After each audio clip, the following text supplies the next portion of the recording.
Get legit. Yo, it's your boy Get Limar here, back with another YouTube video. And today, y'all boys, we're going to be going over the best settings in college football 26. And settings you need to have either on or off. So we are in the main menu. Just go ahead and go over to where it says settings.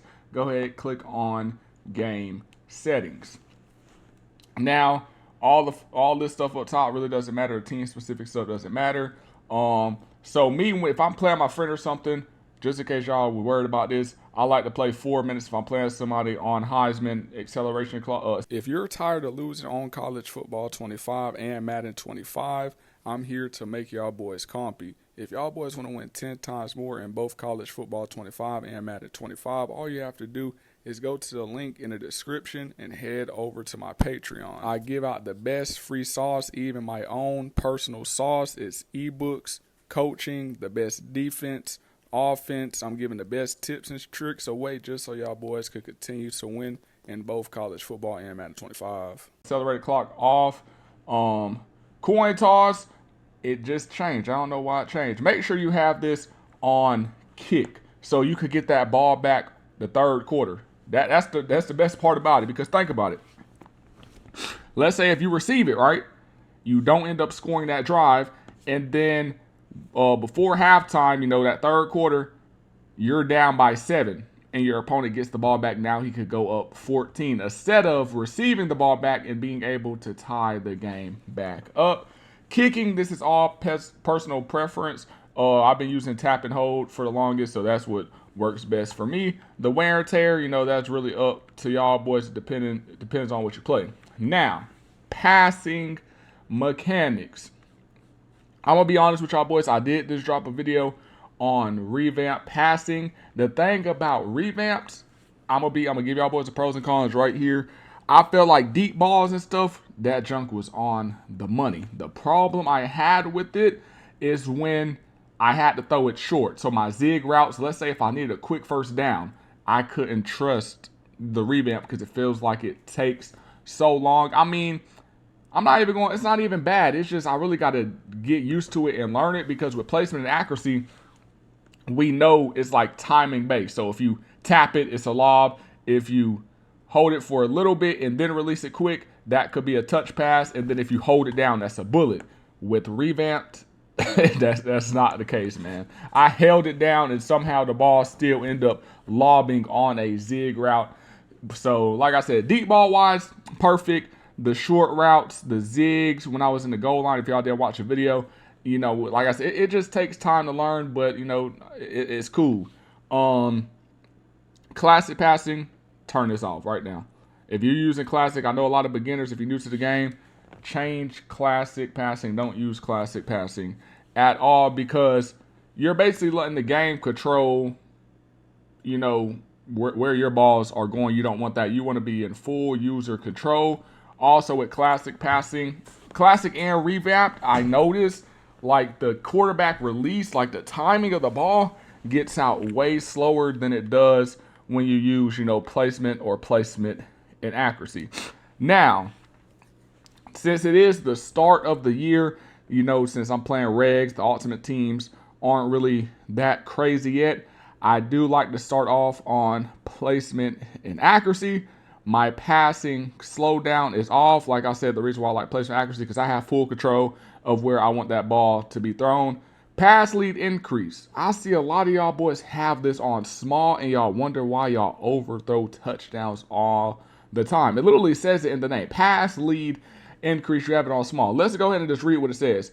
Extend the maximum amount of pass lead when precision passing in all pass types except for placement. So why would you want to have this on small if you're overthrowing the ball? Just go ahead and turn it on, turn it off. None. Don't have it on. Now, reticle speed, I like the slower end, because like I said, it feels like I have more control. I'm not going to lie. I tried, I think, 17 or 16. That jump was crazy. I'm not going to lie. Like, when I say crazy, I mean that jump was bad, terrible. It felt like that jump, it was just way too fast. I like to be on the slower end of it. 3, 4, 5, that's what's cool for me. Reticle visibility, meter visibility, if y'all boys cared about that.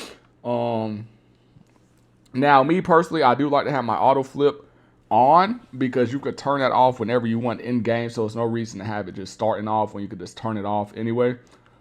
Defensive ball hawk, I have that on. Defensive heat seeker assist, I have that off. I know some people that have this on, but I know if you have it on, like, it basically like that, I ain't gonna lie. It's basically gonna like suck you into the run. You can end up missing. Like, I like to have control over, my players. Switch stick delay, I like to have this on none. Now, if you're not, the best yet at switch sticking, you could go ahead and go slight, because say if you're making adjustments and you press the wrong button, you can end up switch sticking, and that could end up switching you onto the corner or something, and you could end up getting scored on because you didn't even realize you switched on to the corner. But of course, if you like the switch stick, if you're getting the hang of it, just go ahead and put it on none, try it on none. Defensive switcher stick, that switch assist, that is off. Control player art, a lot of y'all boys ask me, how do I have those, the zones pop up? This is how, because of this right here, control player art. Coach mode off. If y'all boys care about this, it's just the regular, however it is. Crossplay on. Accessibility, we did not touch none of that. Penalties don't matter. Visual feedback.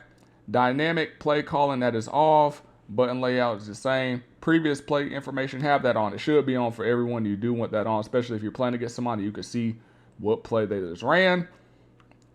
On field visual feedback, I have this on. The reason why, because if y'all notice, like when I make my videos and stuff, if I have somebody downfield, it would say like their icons like above it. So let's say normally, I know that sounds crazy, but like, let's say if we're in Stadium Pulse or something and their icons go away, having this on, like whose ever open icon would end up popping up, and you could just click that and be like, okay, I didn't forget his icon, and you could throw it to them down the field. On-field trainer is off. All this is off. I didn't touch any of this. Cameras. What is all that right there don't matter. Now, if y'all boys want to get into streaming, start making videos or anything like that, this is how my sound is. My master volume 15. Ambience volume, I really don't know what that is. I just turned it down to 10. Band music, turned that off because copyright, can't have no music. Broadcast music, got that off. The dialogue volume 8. Cinematic volume 9. Crowd volume 9, just to have a little background noise in there for the video and stuff. In-game commentary off. We do not want to hear them boys. Menu, I got it on 20. Menu music, like I said, you don't want no copyright, turn that off. On the field 5, sometimes I do want to hear a little bit of, them pads clicking, but sometimes when that junk is up, that junk do be annoying. Stadium music 0. Stadium speakers 5. Stadium volume 5, and then the narration volume is also 5. I could turn this all to 0 if I really run it to. And then auto subs, I did not touch none of this. So this is something they just added. This is very interesting. I'm not gonna lie. I wouldn't touch the quarterback one because you wouldn't want your second string, third string quarterback coming in. But the running back one is kind of, like eye catching. So this is basically, you can manually do it in the game, but you can already have it preset if you wanted to. So it says, you could override it, and then you could just keep your running backs fresh. So if you like Texas, for instance, I know their whole running back, everybody on their running back, on their roster at running back is good. So you could keep fresh. So anytime somebody get tired, boom, new one popping in. They got grinded out. That's more of the a quarterback one I would do, but that really don't even matter. But yeah, this is kind of crazy. I'm not gonna lie. You can keep your receivers fresh. You have the choice to grind them out. And that's a W. That's a W right there. O-line really won't want to have them boys. Now, I feel like D tackles and D linemen, that might be one that I might do. Like, I will have already set, because, them boys get tired quick, so you could just keep them fresh. I might low-key try that out, and I'm going to let y'all boys know how that is. Like I said, I'm only probably going to do defensive tackles, D-ends, maybe linebackers. But those D tackles, D ends, real life, they keep them boys fresh like every 2 to 3 plays. So you might as well do it in this game also. And that low key look like a W right there.